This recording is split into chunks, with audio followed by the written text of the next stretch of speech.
지난주 말씀을 제가 다시 한번 정리를 하겠습니다. 지난주 이야기와 오늘 이야기가 계속 연결되기 때문에 그렇습니다. 이방인인 동방의 박사들, 우리말 성경으로는 박사라고 했지만 사실은 점술가들이라고 했죠. 천문학자이며 별을 관측하면서 점성가요, 점술가인 이 사람들이 유대 땅에 와서 유대인으로 왕으로 오실 그 메시아를 소개하고 유대인들에게 소개하고 유대인들로 하여금 영접하도록 소개한 자들이 이방인의 점성가들이었어요. 잘 보세요. 이게 얼마나 획기적이고 특별하고 이상한 일인가요? 왜 이상한 일이냐면 원래 우리를 구원하실 하나님이 여기 계시며 그분은 여호와 하나님이시고 그분의 아들 예수님이 이 땅에 오셔서 우리 온 인류를 구원하시며 그분의 영신 성령께서 우리 안에 오실 겁니다라는 사실을 누가 누구에게 알려줘야 돼요? 이방인들이 유대인들에게 알려줘야 돼요? 유대인들이 이방인들에게 알려줬어야 돼요? 그렇죠. 유대인들이 말씀을 갖고 있고 유대인들이 애초부터 여호와 하나님을 믿고 있었기 때문에 이들이 이방인들에게 그 복음을 전해야 된단 말이에요. 그런데 지금 어떻게 돼 있어요? 거꾸로 됐어요. 이방의 점성사들이 와가지고 유대인의 왕으로 태어날 분이 여기 왔습니다. 그래서 우리가 그 별 따라 왔습니다 라고 거꾸로 설명을 하고 있는 거예요. 자, 이렇게 거꾸로 설명한 것은 뭘 의미하냐면 하나님의 인도하심과 이끄심과 하나님의 섭리하심은 혈과 육에 의해서 섭리되는 게 아니라는 것을 보여주는 거예요. 보세요. 우리가 1장 16절에도 이렇게 읽고 있어요. 같이 읽읍시다. 야곱은 마리아의 남편 요셉을 낳았으니 마리아에게서 그리스도라 칭하는 예수가 나시니라. 이게 얼마나 이상한 얘기인지 아십니까? 얼마나 이상한 얘기냐면 아브라함과 다윗의 족보에 대해서 쭉 설명했어요. 그래서 그 족보의 마지막이 누구예요?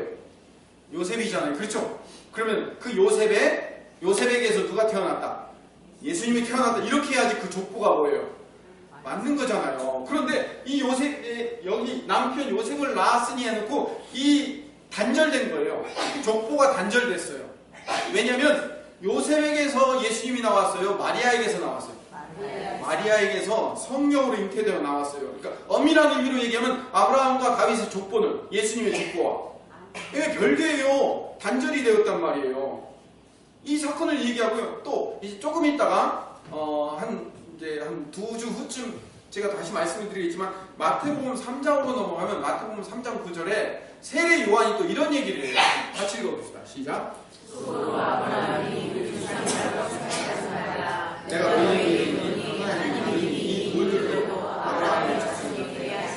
하나님은 어떤 능력이 있냐면 이 돌을 가지고도 아브라함의 자손이 되게 만들어 버리실 거라는 거예요. 그러니까 너희들이 아브라함의 자손이라고 유대인의 족보에 있다고 그걸 자랑스럽게 대단하게 여기지 말라는 거예요.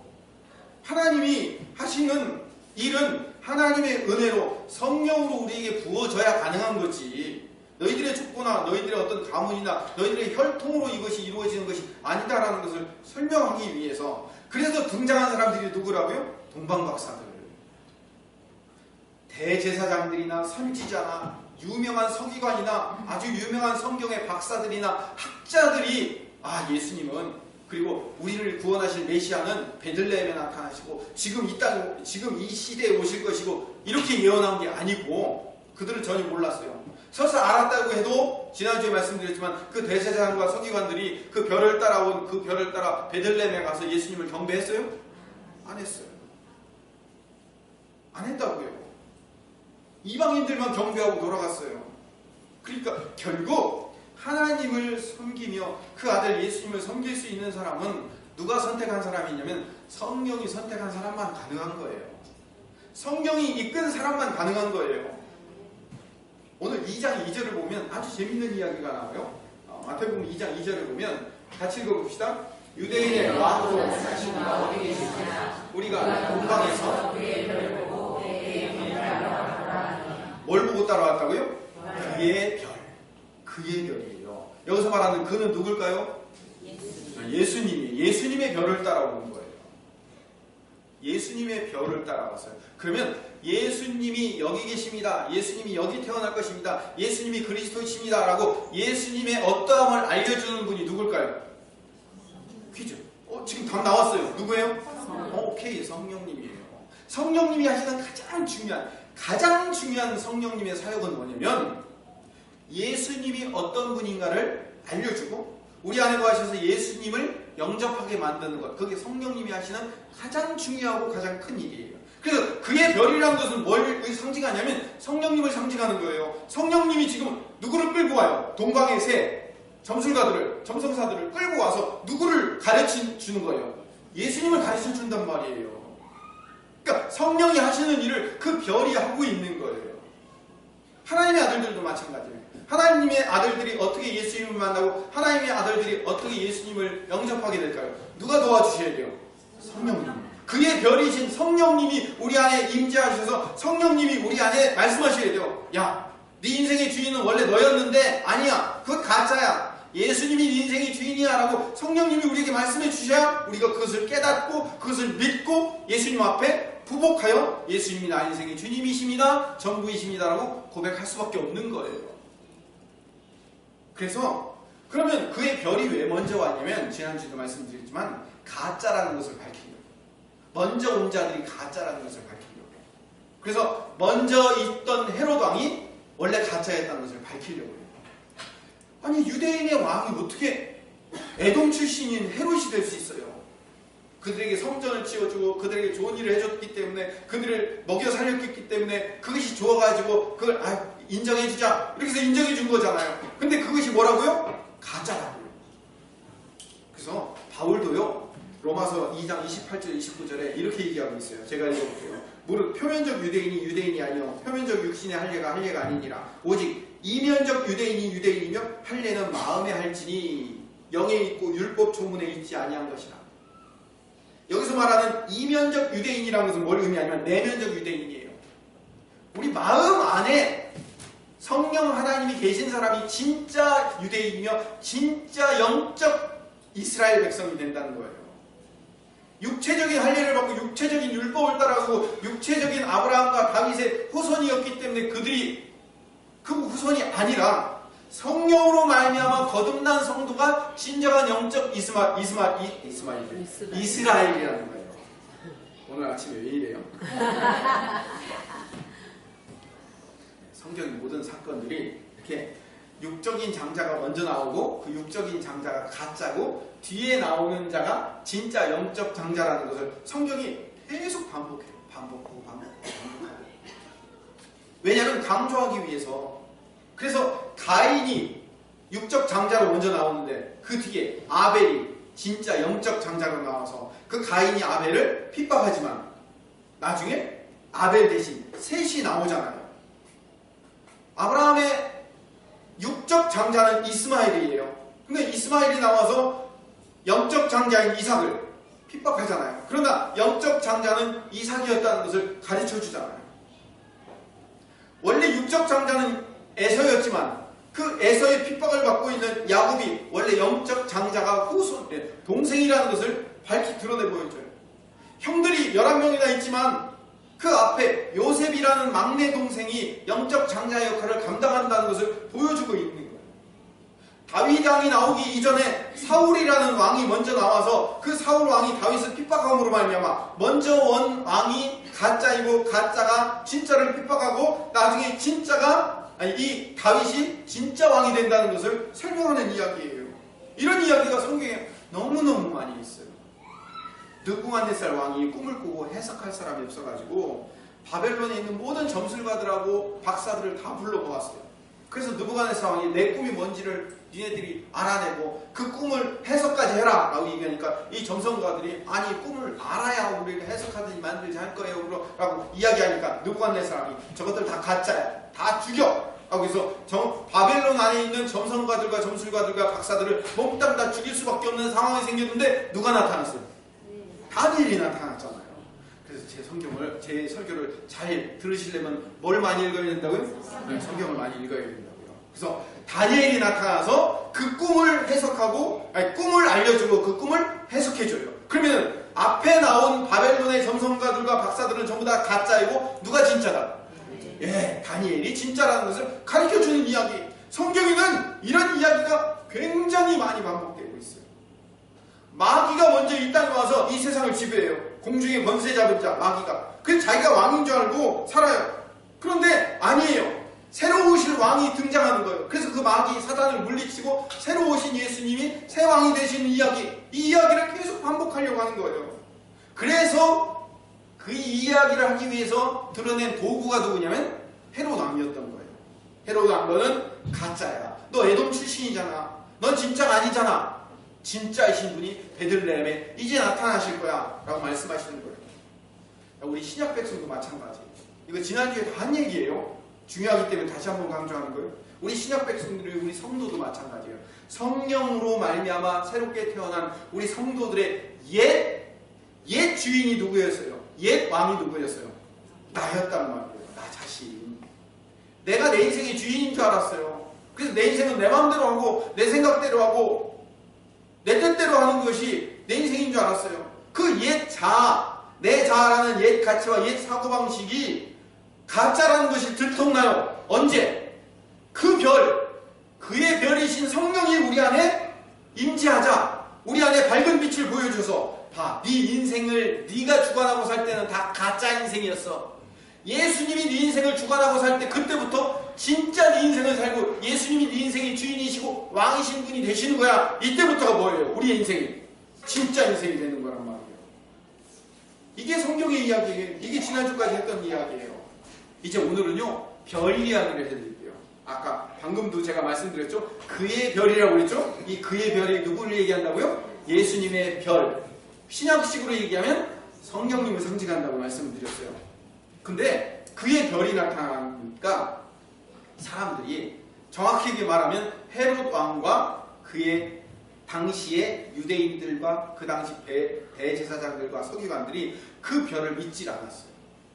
만약에 그 별을 믿고 그 별을 따라왔던 그 사람들의 말을 믿었다면 그들이 다 어디로 갔어야 돼요? 베들레헴으로 갔어야 되죠. 그래서 그 베들레헴에서 동방박사 세 사람만 경배하는 게 아니라 누가 경배했어야 돼요? 맨 처음에 헤롯 왕이 경배했어야 돼요. 내가 가짜입니다. 당신이 진짜였습니다라고 경배해야 되고, 그 다음에 누가 경배했어야 돼요? 대제사장들과 서기관들이 경배했어야 돼요. 근데 아무도 쫓아오지 않았단 말이에요. 그 별을 믿지 않은 거예요. 그래서 성령 하나님이 우리 인생에 찾아오셔서 우리의 마음을 만지시고 우리를 바꿔주지 않으면 우리는 결코 바뀌지 않아요. 내가 내 노력으로 그리고 내 결심으로 바꿔지는 것이 아니에요. 아까 우리 권사님 기도할 때도 그 말씀, 디모데후서 3장 16절 말씀을 인용했지만요, 15절 16절 우리 같이 한번 읽어봅시다. 시작. 또 어려서부터 성경을 알아내니 성경은 능히 너로 하여금 그리스도 예수 안에 있는 믿음으로 말미암아 모든 성경은 감동으로 된 것으로 교훈과 책망과 바르게 함과 의로 교육하기에 유익하니. 모든 성경은 하나님의 감동으로 되었대요. 우리말 성경은 하나님의 감동으로 되었다. 세 단어예요. 그렇죠? 그런데 헬라어 원어에는요, 딱 한 단어로 되어 있어요. 데오푸니우스토스라는 딱 한 단어예요. 이게 무슨 뜻이냐면 데오스라는 하나님이라는 뜻과 푸뉴마, 성령, 바람 이런 뜻이 합쳐진 단어인데, 이 데오푸니우스토스라는 말은 신의 입김이 쐬었다 이런 뜻이에요. 신의 바람이 쐬었다. 이걸 하나님의 감동이 입었다 이런 말로 우리말 성경으로 바꿨어요. 그러니까 원뜻은 뭐라고요? 신의 입김이 쐬었다 이런 얘기예요. 그러니까 성경은 신의 입김이 쐬어지 않는 사람은 그것을 아무리 많이 읽어도 무슨 뜻인지 이해 못해요. 성령님이 밝혀주셔야만 이 뜻을 이걸 읽으면서 아하, 이게 이거구나, 이게 예수를 가리키는 거구나 라고 깨달을 수 있단 말이에요. 성령이 입김이 쐬야 가능한 거란 말이에요. 성령님, 그의 별이 필요한 거예요. 그분의 별이 찾아와서 우리에게 예수님이 어떤 분인지를 가르쳐 주셔야 돼요. 그의 별이신 성령님이 찾아와서 우리 마음에 바람을 쐬 주셔야만 우리가 성경을 읽으면서 아하, 이거구나, 아하, 이거구나 라고 깨닫고 발견할 수 있는 거예요. 그래서 우리는 그 별을 쫓아가야 되는 사람들이고 그 별을 따라가야 되는 사람들이에요. 그러니까 동방박사만 별을 쫓아가는 게 아니라 우리도 뭘 따라가야 된다고요? 별 따라가는 자들이 되어야 되는 거예요. 다시 말을 쉽게 얘기하면 우리가 성령 따라가야 되는 사람들이에요. 우리가 성령님을 쫓아가야 되는 사람들이에요. 그런데 성경은요, 뭐라고 얘기하냐면 성령을 따라가고 성령을 쫓아가는 자들, 별을 따라가고 별을 쫓아가는 자들을 보고 뭐라고 얘기하면 별처럼 빛나는 자라고 얘기해요. 진짜로 봅시다. 다니엘서 12장 3절을 봅시다. 같이 읽어볼까요? 시작. 지혜 있는 자는 궁창의 빛과 같이 빛날 것이요 많은 사람을 오르내로 돌아오게 하는 자는 별과 같이 영원히 빛나리라. 별처럼 우리가 빛난대요. 궁창의 빛. 그래서 궁창은 뭐예요? 우리 창세기 얘기할 때 말씀드렸죠. 하늘에 있는 그 광명한 것들, 해와 달과 이런 그 광명한 것처럼 빛날 것이고, 그리고 별처럼 빛날 거라는 거예요. 우리가 그렇게 될 거라는 거예요. 어떤 사람이? 지혜 있는 사람. 그리고 많은 사람을 옳은 대로 돌아오게 하는 사람. 자, 봅시다. 지혜 있는 사람은 뭐가 지혜 있는 사람이에요? 누가 마음에 계신 사람이 지혜 있는 사람이에요? 네, 성령 하나님. 왜냐하면 예수님이 지혜이시거든요. 잠언에 보면 예수님이 지혜라고 잠언에 나와 있어요. 나중에 제가 설명을 드릴게요. 예수님, 그분이 지혜이시에요. 우리가 지혜 있다는 것은 뭐가 지혜 있냐면 공부 많이 하고 똑똑하고 잘난 거에 지혜 있는 게 아니라 예수님을 마음에 영접하여 우리 안에 성령님으로 말미암아 그 예수님을 깨닫고 알고 영접한 사람이 뭐 어떤 사람이냐면 지혜로운 사람이에요. 많은 사람을 옳은 대로 돌아오게. 옳은 대로, 옳음. 이 땅에서의 옳음이 뭐예요? 바르고 착하고 죄 안 짓고 성실하게 사는 게 옳은 게 아니에요. 물론 그것도 옳은 거지만 진짜 옳음은 어디서부터 나와요? 예수님으로부터 옳음이 나온 거예요. 예수님에게로 인도한 게 뭐예요? 옳음으로 인도한 거예요. 정의로 인도한 거란 말이에요. 그래서 예수님으로 인도하고 예수님을 알고 예수님을 깨닫고 예수님을 인정하고 예수님을 나의 구주로 영접한 사람이 뭐예요? 빛과 같이 밝게 빛나는 사람이며 별처럼 빛나는 사람이 된다는 거예요. 다니엘서 12장 3절에 얘기하고 있어요. 오늘 이 별 이야기를 할 텐데 여러분, 이 별 이야기가요 굉장히 영적인 이야기예요. 천상의 이야기예요. 그래서 이 영적인 이야기, 천상의 이야기는요, 성령이 내 마음 가운데 계시지 않으면 무슨 말인지 이해를 못해요. 왜? 영적인 얘기. 그래서 오늘 여러분들에게 영적인 얘기, 천상의 얘기를 하나 해드릴게요. 별 이야기이기 때문에 그런 거예요. 다시 정리합시다. 다니엘서 12장 3절에 뭐라고 했다고요? 지혜로운 사람은 궁창의 빛과 같이 빛날 것이고 많은 사람은 옳은 대로 돌아오긴 자라면 별처럼 빛날 것이다 라고 말씀했어요. 하늘의 빛처럼 별처럼 빛나는 성령의 사람들이 될 것이다 라는 것을 비유적으로 설명한 거예요. 그런데 우리가 바로 그 별들이라는 것을 요한계시록에서 말하고 있어요. 별들에게 물어봐가 아니고 요한계시록에서 별이 우리라는 것을 설명하고 있어요. 요한계시록 1장 11절 12절을 봅시다. 같이 읽읍시다. 이르되 내가 보는 것을 두루마리에서 에베소, 스무나, 거가모, 두아디라, 사데, 필라델피아, 라오디게아 등 7교회에 보내라 하시기로 몸을 돌이켜 나에게 말한 음성을 알아보고 돌이킬 때 7 금축제를 보았는데 7개의 교회들, 소아시아의 7개의 교회들을 그걸 7교회라고 해요. 그러면 요 소아시아는 7개의 교회만 있다 아니에요? 그 당시 소아시아의 교회가 7개만 있었던 게 아니에요. 더 많았어요. 근데 왜 하필 7개라고 했을까? 여기서 성경이 말하는 7이라는 숫자가 무슨 숫자예요? 완전수예요. 그래서 이 완전수, 완전한 교회를 상징하는 거예요. 이 7교회라는 것은 뭐냐면 지금 우리 교회를 얘기하는 거예요. 김포수정교회도 그 7교회 중에 하나예요. 할렐루야 교회도 7교회 중에 하나예요. 요 옆에 있는 교회도 7교회 중에 하나예요. 그 7이라는 것은 이 땅에 있는 예수님을 믿는 모든 교회들을 다 상징하고 있는 거예요. 그런데 이 7교회를 뭐라고 표현하냐면 7개의 금촛대라고 표현해요. 자, 금촛대. 이게 촛대라고 봅시다. 그럼 촛대에서는 뭐가 피어요? 뭐가 올라와요? 불꽃이 올라오죠? 빛이 올라오고 있어요. 빛. 우리를 뭐라고 얘기한다고? 7개의 빛이라고 얘기를 한다고요. 또 16절을 봅시다. 시작.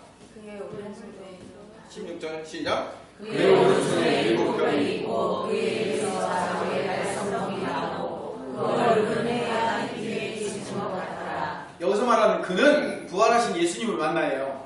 이야기예요. 부활하신 예수님의 오른손에는 뭐가 있다고요? 7개의 별이 있다는 거예요. 7개의 별. 7개의 금촛대, 이 2개가 똑같은 걸 상징하고 있어요. 뭐냐면 금촛대라는 것은 그 촛대 위에 불이 켜져 있잖아요. 빛, 그리고 별과 빛이 7개라는 거예요. 교회가 뭐가 된다는 거예요? 교회가 7개의 빛이며 교회가 7개의 별이 된다는 거예요. 20절을 봅시다. 1장 20절 시작. 내가 본 것은 내 오른손에 7별과 7 금촛대라 7별은 7교회의 사자요 7촛대는 7교회이니라. 별은 7교회의 사자를 얘기하고, 그러면 뭐 7교회의 사자는 7교회 목사님들만 별입니까? 그걸 얘기하는 거예요. 7교회에서 별처럼 예수님을 내 인생으로 영접하여 그 예수님을 세상에 전하는 모든 사자들이 다 뭐예요? 교인들이 다 빛인 거예요. 별인 거예요. 그 다음에 7개의 교회가 뭐라고요? 촛대에서 비치는 빛이라는 거예요. 자, 이 얘기가 어디 이야기를 반복해 놓은 거냐면 아까 다니엘서 12장 3절 이야기를 반복해 놓은 거예요. 다니엘서 12장 3절에서 뭐라고 얘기했다고요? 지혜로운 사람은 빛처럼 별처럼 빛난다고 그랬잖아요. 빛처럼 별처럼 빛나는 자들, 그들이 신약의 요한계시록에 와서 누가 된다고요? 교회가 된다고요. 교회가 빛이며 별인 자들이 되는 거예요. 자, 그런데요, 다니엘서 12장 3절까지 이야기가 다니엘서에서 미래 앞으로 이루어질 모든 예언과 관련된 이야기를 설명해 놨어요. 그래서 마지막에 이 모든 예언의 뜻을 알고, 그래서 예수님을 내 인생의 구주로 모셔 그 예수님을 이 세상에 알리고 전하고 나타내고 드러내는 자들이 빛이며 별이 될 겁니다 까지가 뭐예요? 12장 3절까지가 다니엘서의 끝이에요. 마지막 거기까지 딱 끝나고 12장 4절에 무슨 얘기가 나오냐면 이런 얘기가 나와요. 같이 읽읍시다. 시작.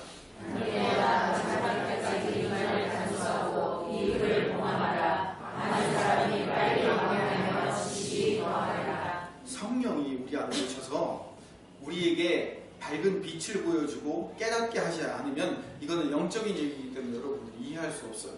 그러니까 잘 들으셔야 돼요. 물론 잘 듣는다고 되는 거 아니에요. 성령이 우리 안에 우리에게 말씀해 주셔야 돼요. 다니엘아 마지막 때까지 이 말을 간수하고 이 글을 봉함하래요. 봉함한다는 게 뭐죠? 옛날 책은요 이런 식으로 되어 있지 않고 어떻게 되냐면 두루마리로 되어 있어요. 그래서 두루마리를 다 이렇게 돌려가지고 마지막을 어떻게 하냐면 마지막을 이렇게 봉함하는 거예요.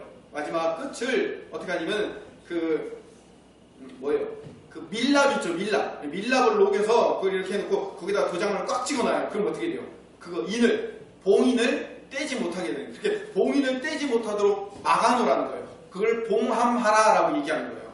그래서 두루마리 책을 뭐 하는 거예요? 더 이상 열어보지 못하고 그 안에 있는 내용이 뭔지도 알지 못하게 만들라는 얘기예요. 이게 무슨 얘기냐면 다니엘서에서 미래에 이루어질 얘기를 하나님께서 다니엘을 통해서 다 말씀해 주셨는데 그걸 풀 방법이 없는 거예요. 왜 풀 방법이 없어요? 우리 안에 누가 없기 때문에?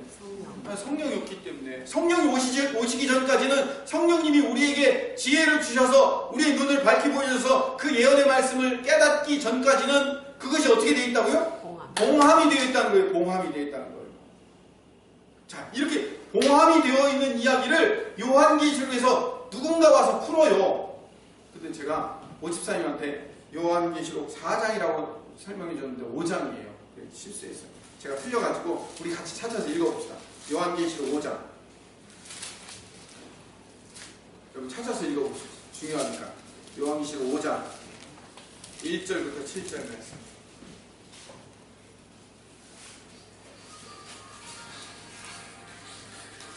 1절 여러분 같이 한번 읽어봅시다. 요한계시록 5장 1절 중요합니다. 시작. 내가 보매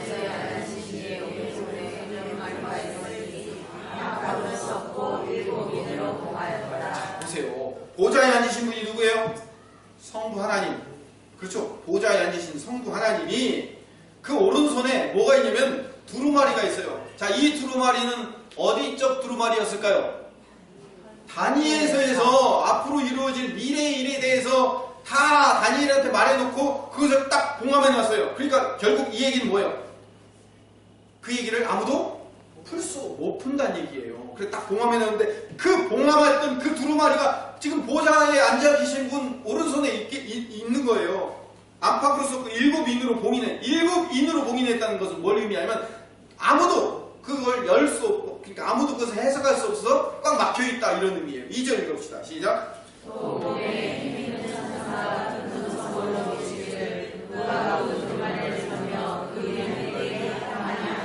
3절. 하늘 위에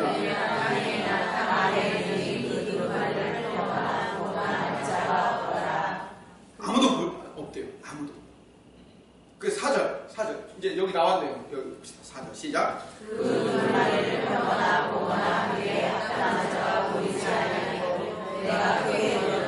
누가 불렀을까요? 사도 요한이에요. 사도 요한이 요한계시록을 썼잖아요. 요한계시록을 쓰는 이 사도 요한이 반모섬에서 하나님의 계시를 받는 거예요. 누구처럼? 다니엘처럼. 다니엘이 그렇게 계시받은 것처럼 똑같이 지금 다니엘을 뭐 하는 거예요? 사도 요한이 반복하고 있는 거예요. 사도 요한이 자기 아이고 그럼 이걸 누가 풀 수밖에 없나 하고 울고 있는데 5절 시작.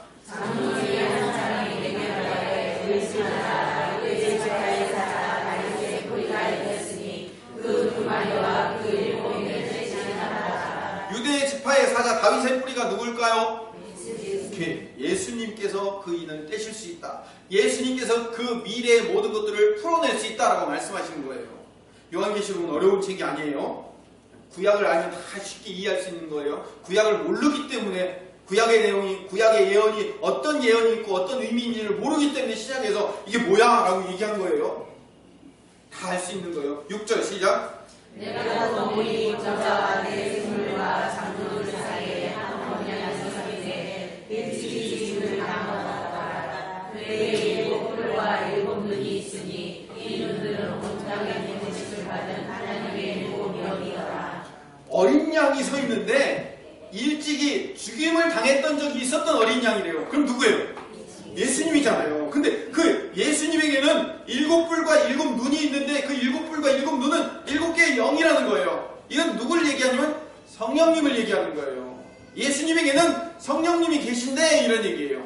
일곱이라는 숫자는 완전수라고 그랬죠. 성령님이 옆에 계신데 이런 얘기예요. 7절 시작. 그 어린 양이 나와서 보좌에 앉아계신 성부 하나님이 갖고 계셔서 절대로 풀 수 없게 봉함해놨던 그 두루마리를 이제 누구에게 주신다고요? 십자가를 지시고 부활하신 예수님에게 그것을 넘겨주시는 거예요. 그래서 앞으로 심판주로 오실 분은 누구예요? 예수님이 재림주이시며 심판주로 이 땅에 우리에게 오셔요. 그래서 그 봉함을 일곱 인을 떼면 어떻게 돼요? 심판이 우리에게 임하게 되는 거예요. 그게 요한계시록의 이야기예요. 봉인이 풀리지 않았는데 예수님이 그것을 앞으로 풀어주실 것이라는 얘기예요. 그걸 하고 있는 거예요. 이 얘기를 제가 말씀드린 이유는 뭐냐면 바로 그렇게 봉함을 풀 수밖에 없으신 분이 예수님이시고 그 예수님의 옆에 누가 계셔서 그걸 다 풀고 해석해 주시는 거예요.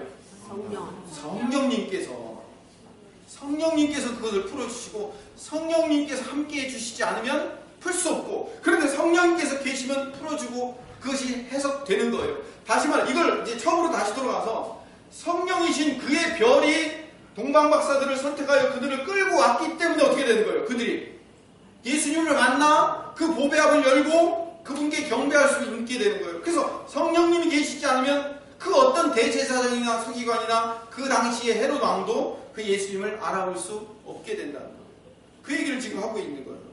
자, 그럼 하나만 더 얘기합시다. 이렇게 별들은요, 별은 성령님을 상징하고 성령님이 우리 안에 계셔서 예수님을 전하는 우리도 별과 같이 빛나는 자들이라고 말했는데, 이 별 중에 그렇게 하늘에 떠서 아름답게 비치는 밝은 별이 있는가 하면 이 별 중에는요, 땅에 떨어진 별도 있어요. 제가 그래서 이게 영적인 이야기며 천상의 이야기라고 말씀드린 거예요. 그러면은 땅에 떨어진 별은 도대체 어떤 별일까? 같은 요한계시록 8장 10절 11절을 보면 이제 여러분 여기를 보세요. 이제 빨리빨리 찾아 넘어가야 되기 때문에 여기를 보시죠. 같이 읽읍시다. 시작.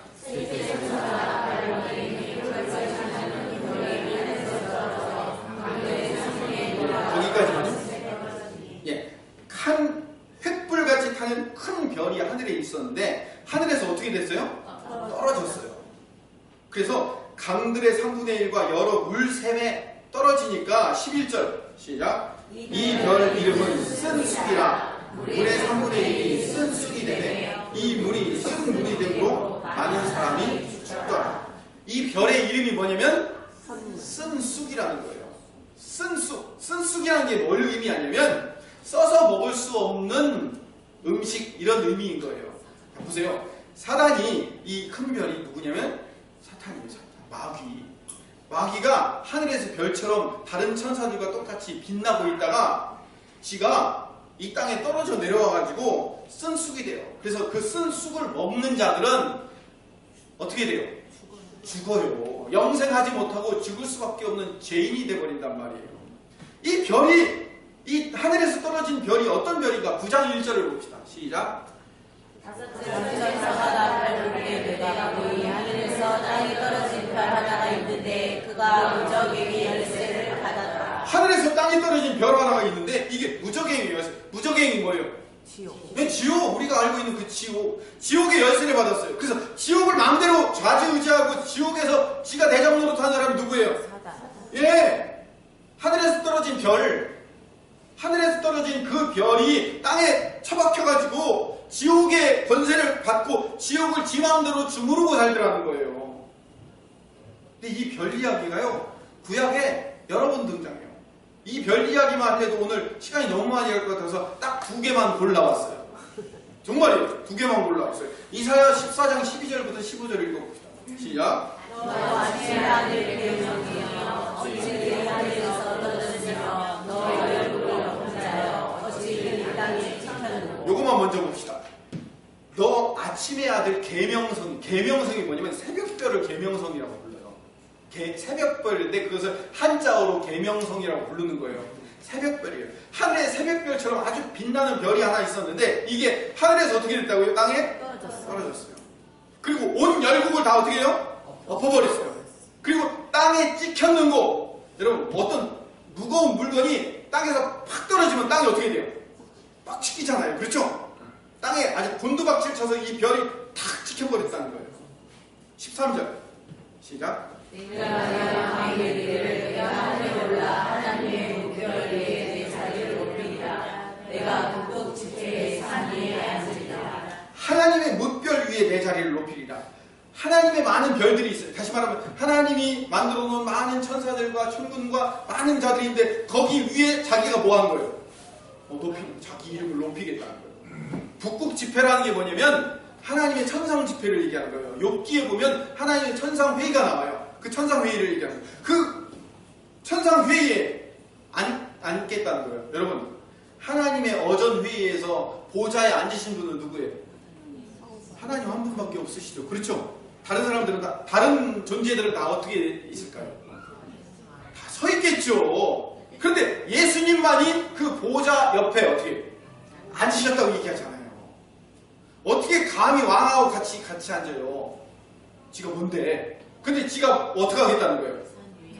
앉겠대요. 자기가 왕이 되겠다는 거예요. 14절 더 엄청난 일이다. 시작. 가장 높은 구름에 올라가 지극히 높은 이와 같아지라 하는도다. 얘 봐라. 뭐라고 해요? 가장 높은 구름에 올라가 지극히 높은 이 누구? 하나님하고 저하고 같아지게 돼요. 그러다가 어떻게 됐어요? 이 천사가 떨어져서 지옥의 대표 인물이 된 거예요. 그런데 이렇게 지도 떨어져갖고 대표자가 지옥의 사자, 멸망받을 존재가 되고 나니까 힘술이 난 거예요. 여러분, 그 물귀신이 뭔지 아세요? 물귀신 작전. 나도 떨어지니까 너도 같이? 이거예요. 그래서 이 사단이 뭘로 변했냐면 에덴 동산에서 뱀으로 변해서 하와에게 찾아와서 이 선악과를 먹으면 어떻게 된다고요? 너도 하나님과 같아지리라라고 얘기하잖아요. 지가 그것 때문에 떨어지니까 하나님이 사랑하는 우리 인간들도 어떻게 하는 거예요? 야, 너 이거 먹으면 너도 하나님처럼 될 거야 라고 자기가 떨어진 대로 인간도 떨어뜨리고 싶은 거예요. 15절 시작.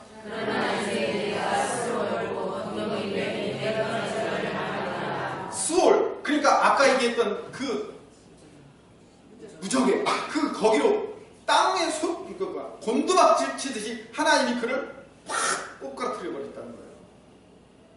오바다서 하나만 더 읽어봅시다. 오바다서 1장 3절 4절 3절만 더 시작. 너의 마음에 교만이 너를 속였도다. 바위틈에 거주하며 높은 곳에 사는 자여, 내가 마음에 이르기를 누가 능히 나를 땅에 끌어내리겠냐 하니. 원래 천사장이었어요. 루시엘이라는 천사장이었어요. 그래갖고 이 루시엘은 가만히 생각해 보니까 내 위에는 누구밖에 없어요? 하나님밖에 없어요. 모든 천군과 천사와 모든 피조물들을 내가 다 관리하고 주관하고 있으니까 나는 저 하나님만 없으면 내가 주인인 것처럼 착각한 거예요. 그래서 누가 나를 끌어내릴 수 있어?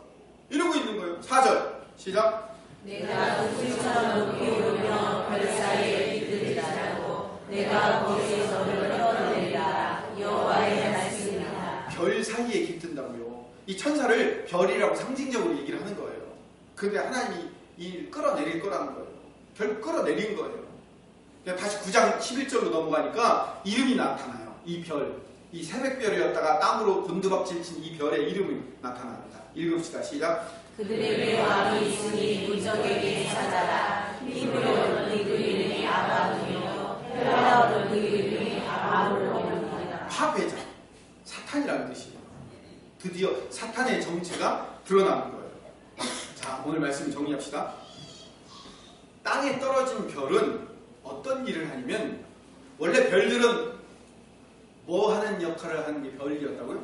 예수님을 그리스도로 소개하며, 예수님이 내 인생의 주인이시며 전부이시며 예수님이 왕이신 분입니다를 소개시켜주는 자들이 뭐라고요? 별과 같이 빛과 같이 빛나는 자들이라고 말씀을 드렸어요. 모든 천사와 천군과 모든 피조물들은 다 그 예수님을 구주로 영접하는 빛과 같이 빛날 자들로 만들어진 존재들이에요. 근데 그 중에 한 이상한 별 하나가 지가 자기 인생의 주인인 줄 알고 착각하다가 하나님처럼 되고 싶다가 저 땅 밑으로 떨어졌어요. 사단이 되어버렸단 말이에요. 자, 그래서 하늘에서 반짝반짝 빛나는 별과 땅에 떨어진 별과 전혀 다른 차이점이 있다는 거예요. 하늘에 빛나는 별은 목표가 어디에 있어요? 하늘에 있고, 그 하늘에 반짝반짝 빛나는 별들의 사명은 뭐냐면 누구를 소개하는 자들이에요? 예수님을 소개하는 자들. 그리고 그들의 마음 가운데 주인은 누구예요? 예수님. 그들의 삶의 왕은 누구셔요? 예수님. 그런데 땅에 떨어진 별을 따라가며 땅에 떨어진 별을 쫓아가는 자들의 인생의 주인은 누구예요? 자기예요. 사단 자기를 섬기라고 하지 않아요. 사단은 누구를 섬기라고 해요? 네 인생의 주인은 너다. 이게 사단의 계략이에요. 사단은 너를 섬기라고 하는 거예요. 네가 네 인생의 주인 아니야. 네 인생은 네 맘대로 사는 거 아니야. 네 맘대로 살아. 괜찮아. 네 인생 네 거잖아. 이게 땅에 떨어진 자들의 이야기라는 거예요. 오늘 말씀 이제 결론 다 나온 거예요. 우리는 별처럼 빛나는 자들, 빛과 같이 빛나는 궁창의 빛처럼 빛나는 자들이 된 자들이며 그렇게 되기 위해서 사는 자들이에요. 그럼 우리 인생은 누구를 위해 사는 자들이에요? 예수님 위해 사는 자. 누구를 소개하는 자예요? 예수님을 소개하는 자. 나는 아무것도 아니고 오직 우리 인생의 주인은 예수님이시고 우리 인생은 왕이 예수님이시기 때문에. 땅에 떨어진 자들은 누구를 소개하고 다니는 자라고요? 나를 소개하고 다니는 자. 땅에 떨어진 자들은 내가 내 인생의 주인이고 내가 이렇게 왔으니까 그들이 교만한 자인 거예요. 그 대표적인 예로 누구를 만들어 놓은 거예요? 헤로다. 대제사장, 서기관들. 그들은요 성경을 연구하고 하나님을 섬긴다고 이야기하고 유대인의 왕이라고 얘기하면서 그들은 온통 그 관심과 초점이 어디에 있었어요? 자기에게 있었어요. 자기 왕이 뺏길까봐 베들레헴에 있는 2살 이하의 어린아이들을 다 죽여서라도 내 왕권을 지키고 싶은 내 인생의 주인이 나인 자들. 그들이 누구예요? 그들이 땅에 떨어진 자들이란 말이에요. 하나만 더 얘기하고 마칩시다. 간단하게. 이 동방박사들이 보배함을 열어서 3가지 예물을 드렸어요. 이 세 예물이 뭘까요? 황금과 유향과 몰약이에요. 황금은 뭘 상징하냐면 왕을 상징해요. 그래서 왕의 궁전과 왕의 창고에는 뭐가 많아요? 황금이 많잖아요. 그리고 유향은 뭐냐면 제사장들이 향기를 피운다고 하죠. 향을 피운다고. 제사장들이 향을 피울 때 주로 쓰는 향이 뭐냐면 유향이에요. 모략은 뭐냐면 모략은 시체를 썩지 않게 만들어주는 방부제예요. 시신 방부제. 그래서 마리아가 예수님 무덤에 묻혔을 때 뭐를 가지고 가요? 모략을 가지고 가서 예수님의 시신에 바르려고 했는데 어떻게 됐어요? 돌문이 이미 굴려져 있고 예수님이 나가 있었단 말이에요. 그런 것처럼 이 모략이라는 것이 그걸 의미해요. 그래서 황금은 왕이신 분, 유향은 대제사장이신 분, 모략은 선지자이신 분. 왜? 부패하지 않게 하는 것. 선지자는 뭐 하는 사람이에요? 백성들이 부패하지 않게 말씀으로 백성들을 가르치는 게 선지자잖아요. 그러니까 황금과 유향과 모략을 드렸다는 얘기는 뭐냐면 예수님이 내 인생의 왕이시며 예수님이 내 인생의 대제사장이시며 예수님이 내 인생의 유일한 선지자이십니다 라고 예수님의 삼중직 왕과 대제사장과 선지자이심을 고백하는 거예요. 그리고 나서 여러분 놀라운 것은 별은 어떻게 됐어요?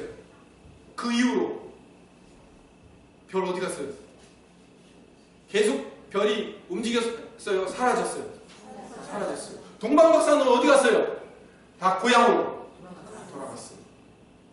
왜 그럴까요? 왜 별이 사라지고 왜 동방박사들은 돌아가고 그 이후로 동방박사들 이야기가 성경에 나와야 안 나와요? 왜 그럴까요? 왜 끝났어요? 그들이 중요한 역할은 뭐예요? 예수님이 이 땅에 태어나셨으며 예수님이 내 인생의 주인이십니다라고 고백하고 끝. 여러분 예수님이 세례 요한 보고 뭐라고 얘기하냐면 여자가 낳은 자 중에 가장 위대하고 가장 큰 선지자라고 얘기했거든요. 왜 그런지 아세요? 세례 요한이 한 일이 뭐예요? 예수님을 보고선 이분이 바로 우리가 기다렸던 그분입니다 라고 얘기하고 가짜 왕인 헤로드 왕에 의해서 목 잘려서 죽고 끝났어요. 자기는 사라진지만 누구만 드러내는 거예요? 예수님만 드러냈잖아요. 그러니까 뭐예요? 사람 중에 여자가 낳은 자 중에 가장 위대한 자인 거예요. 왜 가장 위대한 거예요? 예수님을 가장 멋지게 소개하고 사라진 인생이니까. 하늘의 별처럼 빛처럼 빛나는 자잖아요. 그 세례 요한이. 오늘 말씀 진짜 정리하겠습니다. 아주 초등학교 1학년 아니 유치원 수준의 질문을 드리겠습니다. 여러분 하늘의 별처럼 빛나는 자들이 되겠습니까? 이 땅에 떨어진 별이 되겠습니까? 예수님을 내 인생의 주인이시며 전부이시며 예수님을 소개하는 자들로 예수님을 왕으로 제사장으로 섬기며 살겠습니까? 아니면 내 인생을 내 마음대로 내 인생의 주인이 내가 되어 살겠습니까? 예, 예수님이 내 인생의 주인 되셔야 돼요. 성경에서 동방박사 이야기도 나오고 헤로단 이야기도 나오고 이거 우리 성탄절날 연극하라고 연극 대본 미리 써주려고 한 게 아니에요. 이거는요 예수님이 진짜예요. 그분을 섬기며 그분을 의지하며 그분이 내 인생의 전부입니다라고 고백하는 것이 우리가 진짜 해야 될 별과 같이 빛난 인생들이에요 라는 것을 말씀하기 위한 하나님의 도구들인 거예요. 여러분 2019년을 이제 2주 딱 지났어요. 2019년을 이제 시작하면서 2019년을 살아가면서 여러분의 인생의 주인이 예수님이 되시는 별처럼 빛나는 자들 되시기를 소망합니다. 내 인생의 주인이 내가 되어서 땅에 꽂히고 떨어지는 자들 되지 않도록 우리가 각성하여 기도하며 예수님만을 전하며 예수님이 내 인생의 주인 되심으로 말미암아 하나님이 우리에게 베푸실 그 놀라운 하나님 나라의 복과 유업과 기업을 마음껏 소유하며 누리는 하나님의 백성들로 세워주시기를 다시 한번 간절히 축원드립니다.